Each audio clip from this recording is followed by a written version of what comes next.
There's a particular silence in an empty Victorian workshop. You can almost hear what's missing: the rhythm of turning lathes, the hiss of steam finding its escape, hammers striking iron in steady time. 15 machines once filled spaces like this. Cast iron and careful thought, built to run for generations. Some of them did, and then, quietly, they disappeared. Not because they failed. Many were simply too durable, too efficient, too difficult to improve upon in ways that mattered to industry. They were set aside, forgotten, replaced by things that broke more easily. Let's walk through what they left behind. The first thing you notice in a Victorian machine shop is the weight of everything. Cast iron predominates, heavy, cold to the touch, built as if the engineers expected their creations to outlive not just themselves, but several generations after. In a converted textile mill in Birmingham, around 1856, the air smelled of machine oil and coal smoke. A toolmaker named Samuel Whitfield worked at his bench, hands steady, attention absolute. He was assembling something remarkable. His self-regulating lathe governor could maintain precise cutting speeds without constant human adjustment. The device used a series of weighted brass arms that responded to centrifugal force, automatically adjusting belt tension as the workload changed. You can almost hear it finding its balance, the smooth whir of brass in motion, the soft click of counterweights settling into position. Whitfield's governor required no electricity, no complex calibration, no replacement parts that needed ordering from distant suppliers. A machinist could repair it with tools already on his bench. The knowledge stayed local, stayed human. Factory records from the period note something striking. Several of these governors ran continuously for over 40 years, needing only occasional oiling and the replacement of leather drive belts. The precision was extraordinary, within tolerances that modern engineers still respect. Yet by the early 20th century, the design had largely vanished from production floors. Electric motors offered convenience. Centralized power systems became fashionable. The governor that needed nothing was replaced by systems that needed everything. The quiet genius of weighted brass arms spinning in perfect equilibrium was gradually forgotten. There was something almost meditative about Victorian engineering. Problems were solved not by adding complexity, but by understanding forces so thoroughly that simplicity became possible.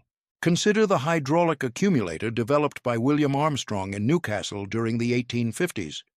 The workshop where he designed it overlooked the Tyne, and the river's patient flow seemed to echo in the device itself. A vertical cylinder fitted with a weighted ram stored energy from pumped water, releasing it steadily to power cranes, lifts, and dock machinery. No batteries, no fuel, just gravity and water pressure working in patient cooperation. Armstrong's accumulators powered the docks at Hull, the swing bridges of London, the hydraulic networks that ran beneath entire industrial districts. One accumulator installed at the Royal Albert Dock in 1880 remained in service until 1971. 91 years of continuous operation, minimal maintenance. The engineering drawings from Armstrong's workshops show meticulous attention to seal design, to the quality of cylinder boring, to the weight calculations that determined capacity. These were machines built by people who assumed their work would be tested by decades, not months. Modern hydraulic systems accomplish similar tasks with greater speed, but they require pumps running constantly, seals that degrade within years, electronics that become obsolete before the warranty expires. Armstrong's accumulator asked for almost nothing. It simply worked. The last of them were decommissioned not because they failed, but because the infrastructure around them changed. The docks closed. The hydraulic mains were drained. The accumulators stood silent, their rams still perfectly balanced, their seals still holding after 9 decades. In the smaller workshops of the Victorian era, away from the grand engineering projects, craftsmen developed tools of equally remarkable longevity. The smell of wool grease and hot metal filled these spaces. Apprentices swept floors and watched masters work. The self-oiling bearing, designed by James Beaumont Nielsen in 1842, addressed one of the most persistent problems in mechanical engineering: friction. Nielsen's design incorporated a reservoir of oil within the bearing housing itself, with wicking material that drew lubricant continuously to the contact surfaces. A textile mill in Oldham installed Nielsen bearings on their spinning frames in 1848. According to maintenance logs preserved in the local archives, those same bearings were still running smoothly in 1903. 55 years. Only periodic refilling of the oil reservoirs required. The elegance lay in the materials. Nielsen specified phosphor bronze for the bearing surfaces, an alloy that wears slowly, predictably, distributes load evenly. The wicking was wool felt, naturally resistant to degradation from machine oil. Every component could be inspected, cleaned, returned to service. Nothing was sealed away or inaccessible. The engineering assumed that future hands would need to touch these parts, would need to understand them. Compare this to a modern sealed bearing, pressed into a housing so tight that disassembly means destruction. The modern bearing may spin more quietly at first. It may require less attention during its brief life, but when it fails, and it will fail, the only option is replacement. Nielsen's bearings were designed for a world where machines were investments. Factory owners expected their equipment to outlive partnerships and pass down through generations. The concept of planned obsolescence would have puzzled a Victorian engineer. Why build something that would need to be bought again? This question lingered in workshops across Britain as the 19th century drew toward its close. The engineers of that era had solved problems with iron and bronze, with gravity and pressure, with materials chosen for durability rather than cost. They had built machines that ran for decades, machines that could be repaired by apprentices, machines that asked only for oil and attention and the occasional replacement of leather or wool. Something was about to change. The new century would bring new priorities: speed, volume, efficiency measured in units sold rather than years of service. The philosophy of the workshop was shifting even as the old machines kept running, kept proving their worth, kept outlasting everything that came to replace them. The pattern becomes clear when you look at enough Victorian machines. Where modern engineers add components, their predecessors removed them. Where we install sensors and feedback systems, they designed mechanisms that sensed and adjusted through the pure physics of their own operation. Beneath the streets of London in the 1850s, something remarkable was taking shape. The pneumatic dispatch system connected post offices, banks, and department stores through miles of brass tubes. Small canisters of documents and currency whispered through the darkness at remarkable speeds, powered by nothing more than air pressure and the careful calculation of tube diameters. You can almost hear them, that soft whoosh of compressed air, the gentle thud of a canister arriving at its station. The first commercial pneumatic system opened in 1853, connecting the London Stock Exchange to the Electric Telegraph Company. By 1880, the network had expanded to over 30 miles of tubing, with stations in every major commercial district. A clerk at Harrods could send payment to a supplier in the city within minutes. The capsules traveled at speeds approaching 35 miles per hour, riding on cushions of compressed air generated by steam-powered pumps at central stations. There were no moving parts within the tubes themselves, no belts to wear, no gears to strip, no bearings to seize. The brass simply conducted the capsules from origin to destination with mechanical indifference. Maintenance records from the post office archives reveal something striking. Sections of pneumatic tubing installed in the 1860s were still in service during the Second World War, nearly 80 years later. The brass had aged, certainly, taking on the dark patina that comes with decades of compressed air flowing through, but the fundamental engineering remained sound. When a section finally needed replacement, it was usually due to building demolition rather than any failure of the tube itself. The system was, in a sense, too reliable. There was nothing to upgrade, nothing to improve upon, nothing that required the continuous purchase of replacement components. A similar durability marked the mechanical calculating machines that populated Victorian counting houses and insurance offices. These rooms smelled of ink and paper, of wooden desks polished by decades of sleeve cuffs. Clerks in high collars bent over their work, the click of mechanisms marking the rhythm of commerce. The arithmometer, designed by Charles Xavier Thomas in France, but manufactured extensively in Britain, could perform addition, subtraction, multiplication, and division through an intricate arrangement of stepped drums and carry mechanisms. These machines were not fast by modern standards. An experienced operator might complete a complex calculation in the time it takes a modern computer to perform millions, but the arithmometer asked for nothing in return except occasional cleaning and the replacement of its ribbon. No software updates, no compatibility issues, no obsolescence driven by changing file formats. The engineering drawings held in the Science Museum show remarkable precision, each stepped drum cut with tolerances measured in thousandths of an inch. The carry mechanisms used hardened steel pins that would wear slowly over decades but never suddenly fail. An arithmometer purchased by a Liverpool shipping firm in 1878 was still in daily use when the company closed in 1952. 74 years. The machine had outlasted 3 generations of clerks, 2 world wars, and the complete transformation of British commerce. Its brass housing had been polished to a warm glow by decades of handling. The mechanism inside still clicked with the same precise authority it had possessed on its first day. There exists a peculiar irony in machines built to last. They create no demand for their own replacement. The Victorian engineer who designed something to run for 50 years was, in a sense, working against the interests of the manufacturer who employed him. This tension remained largely theoretical during the height of the Industrial Revolution, when growth seemed unlimited and new markets opened faster than factories could supply them. But as the century turned and markets matured, the calculation changed. A machine that never wore out was a machine that never needed to be bought again.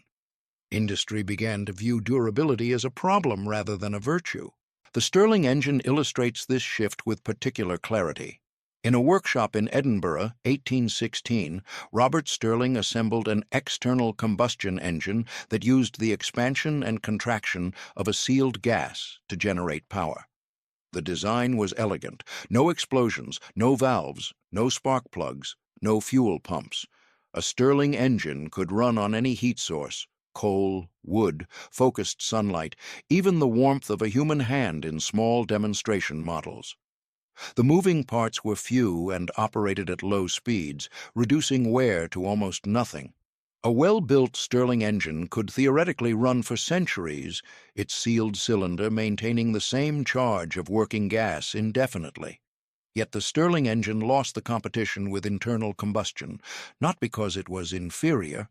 In many ways, it was more efficient and certainly more durable, but it was slower to start, harder to scale for transportation, and most importantly, created almost no aftermarket for parts and service.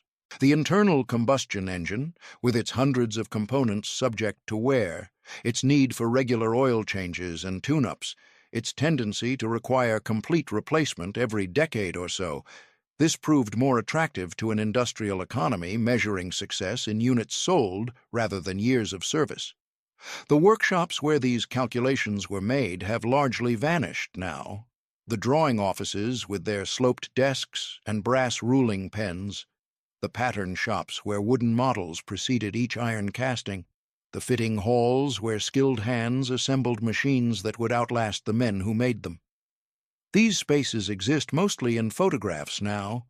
In the occasional preserved site where you can still smell the ghost of machine oil, still see the wear patterns on wooden floors where generations of workers stood, but the machines themselves, many of them, still survive. They wait in museum collections and private workshops, in the back corners of factories that modernized around them but never quite got around to removing the old equipment. Some of them still run. Their gears mesh with the same precision they showed 100 years ago. Their governors still balance. Their seals still hold. They were built for a different world, one that measured quality in generations rather than quarterly reports. That world did not disappear because it failed. It was simply set aside. And then there were machines that seemed almost ahead of their time. In a workshop in Chelmsford, 1874, Henry Bell Crompton stood before something that would change how factories thought about waste. His regenerative air engine could heat a factory floor while simultaneously powering its machinery, capturing waste heat from one process to fuel the next. The smell of warm metal filled the room. The soft rhythm of pistons rose and fell. The engineering drawings, preserved in the Institution of Mechanical Engineers archive, show a device of remarkable elegance. Twin cylinders arranged in opposition, connected by a regenerator matrix of fine wire mesh that stored and released thermal energy with each cycle.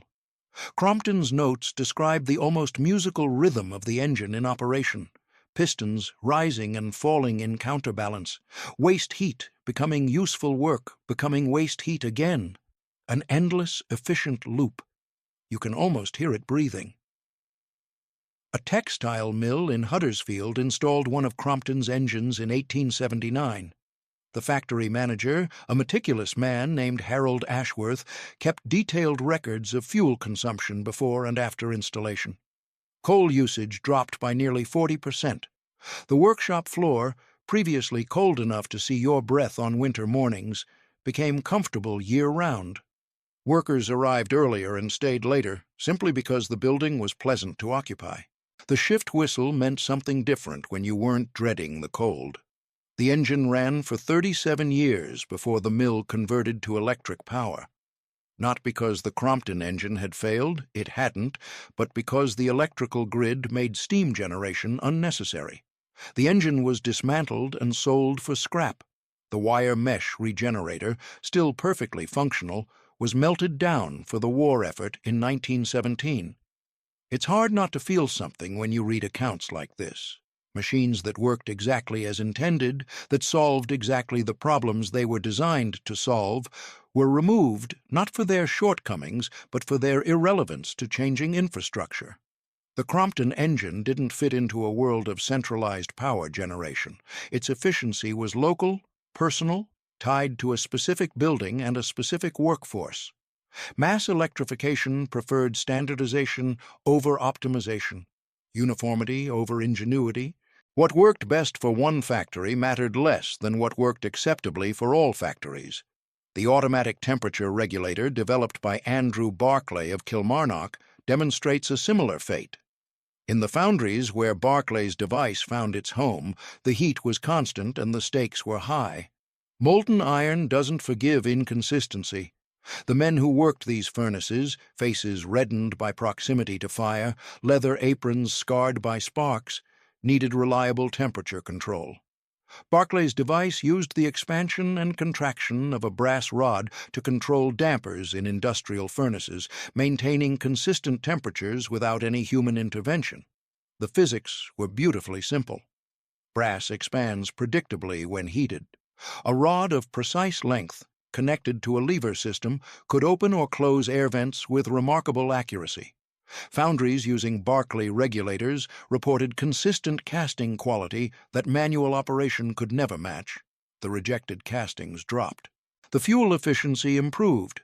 The night shift workers, previously required to monitor furnace temperatures constantly, could attend to other duties. Barclay manufactured these regulators from 1868 until 1912, when electric thermostats began to dominate the market. The electric versions were more adjustable, certainly. A dial could be set to any temperature, while the Barclay regulator required physical modification of the brass rod to change its set point.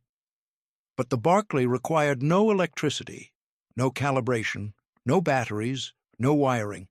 It worked through the fundamental properties of metal, properties that would not change as long as brass remained brass. Some of these regulators continued operating in smaller foundries well into the 1950s, their brass rods expanding and contracting with the same reliability they had shown on their first day of service. You can almost hear the soft click of the damper arm adjusting, a sound unchanged across 8 decades. There exists something approaching philosophy in the way Victorian engineers approached permanence. They built with materials whose properties were understood through centuries of use: cast iron, wrought iron, brass, bronze, phosphor bronze, leather, wood, wool. These were not exotic compounds requiring specialized knowledge. A village blacksmith could repair a Victorian machine. A farmer could replace worn leather belts with strips cut from old harness. The machines existed within a web of local knowledge and local materials, repairable by the communities that used them rather than by distant specialists with proprietary tools. This philosophy found perhaps its purest expression in the workshop of Isaiah Jennings. The Sheffield toolmaker's grinding wheels were famous throughout the cutlery trade. His workshop smelled of stone dust and steel filings, of the river water that cooled his wheels. Apprentices learned by watching, then by doing, then by teaching the next generation. Jennings designed his machines to be rebuilt entirely from materials available within walking distance of any Sheffield workshop. The frames were cast iron, made from local ore. The bearings were bronze, poured in any competent foundry. The drive mechanisms used leather belts and wooden pulleys, replaceable by any craftsman with basic skills. When a Jennings grinding wheel wore out, the operator didn't send away for replacement parts. He walked to the nearest supplier, purchased materials, and rebuilt the worn components himself. Jennings kept a workshop diary from 1863 until his death in 1891. The entries reveal a man deeply concerned with what he called the character of permanence in manufactured goods. He wrote of visiting factories where machines imported from America stood idle, waiting for parts that might take months to arrive by ship. He described the frustration of craftsmen dependent on distant suppliers for components they could not make themselves. His own grinding wheels, he noted with quiet satisfaction, had been running in some workshops for over 20 years. The men who operated them had become the men who maintained them, their knowledge passing from master to apprentice without interruption. The last of the Jennings grinding wheels was removed from service in 1967 when the workshop that housed it finally closed. The machine was over 100 years old. Its frame bore the marks of 5 generations of hands, worn smooth where operators had steadied themselves against the rhythm of the stone. The bronze bearings had been replaced perhaps a dozen times over the century, each replacement cast locally from the same alloys Jennings had specified in 1865. The machine had never been obsolete. It had simply outlasted the trade it served. The final entry in the shop's logbook notes only that the grinding wheel ran true until the day the power was disconnected. The stone still spun perfectly, after 100 years of shaping steel.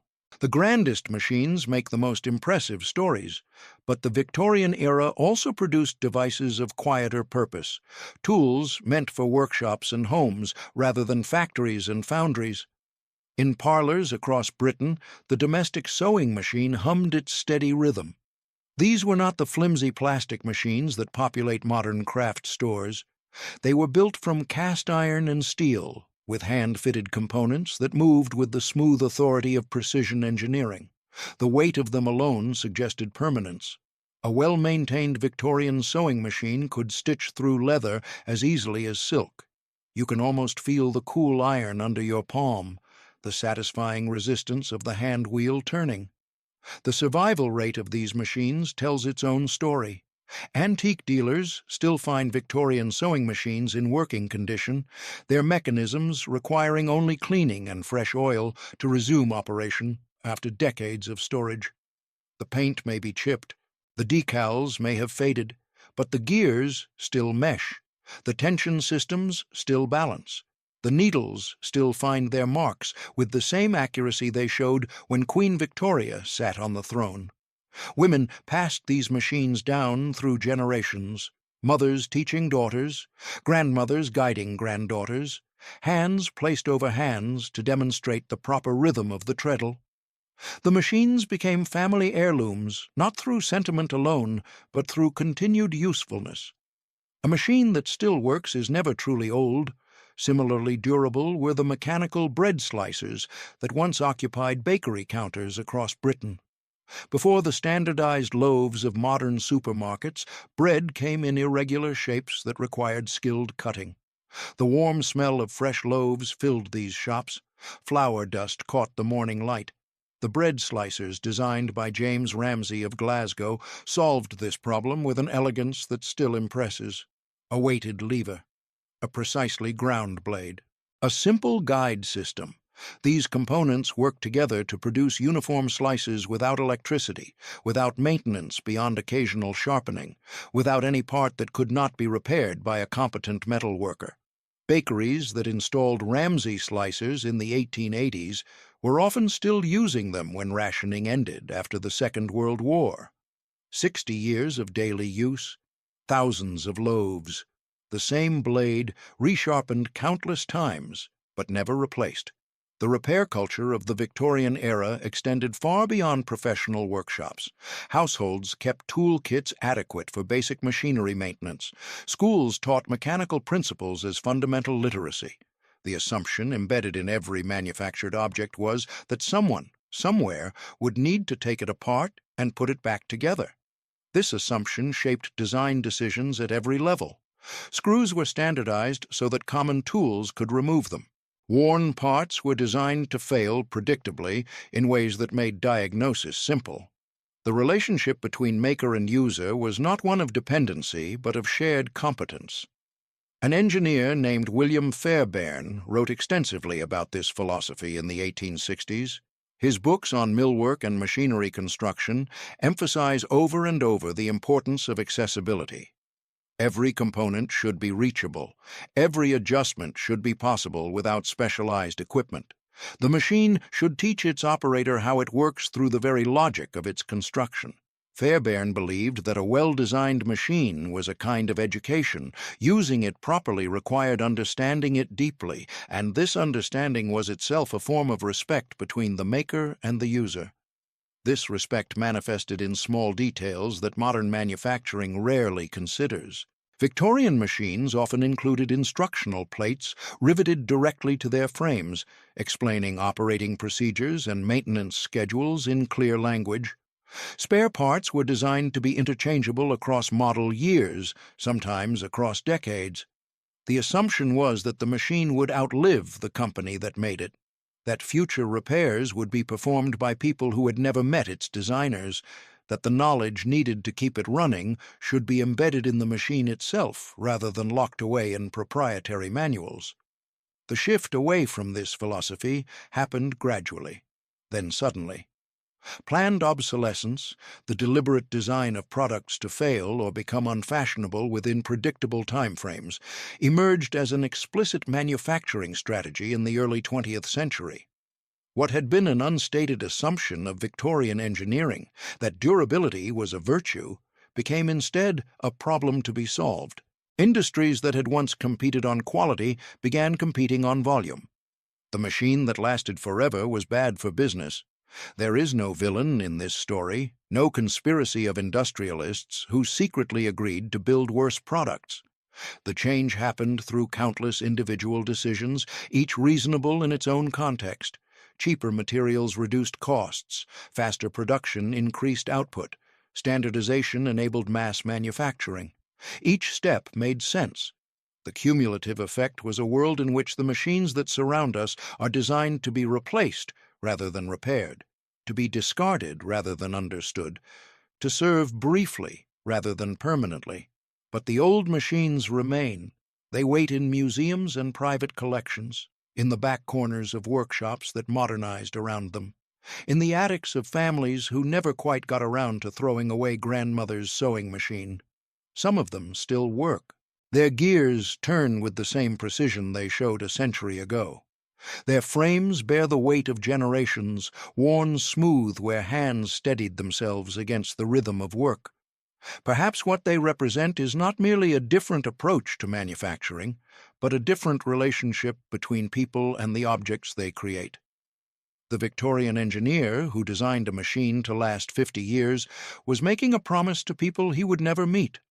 a promise that his work would serve them faithfully, that it would not fail them when they needed it most, that it would repay their trust with decades of reliable operation. This promise was embedded in every carefully fitted bearing, every precisely calculated gear ratio, every component chosen for durability rather than cost. We live now in a world of different promises. The workshop where Isaiah Jennings built grinding wheels to last a century stands empty, its windows dark, its forges cold. The pneumatic tubes that once whispered beneath London's streets have been filled with concrete. The hydraulic accumulators have been drained, their rams frozen in place. And yet, in a museum in Birmingham, a Whitfield governor still spins when visitors turn the crank. The brass arms rise and fall, finding their balance, just as they did in 1856. In a private collection in Newcastle, an Armstrong accumulator stands polished and preserved. The seals still hold. In a drawer in Sheffield, the last pages of Jennings's diary wait to be read. His handwriting careful, his observations precise, his faith in permanence unshaken. The blueprints survive, the knowledge remains. Patient as iron, waiting for hands that remember how to build things meant to last.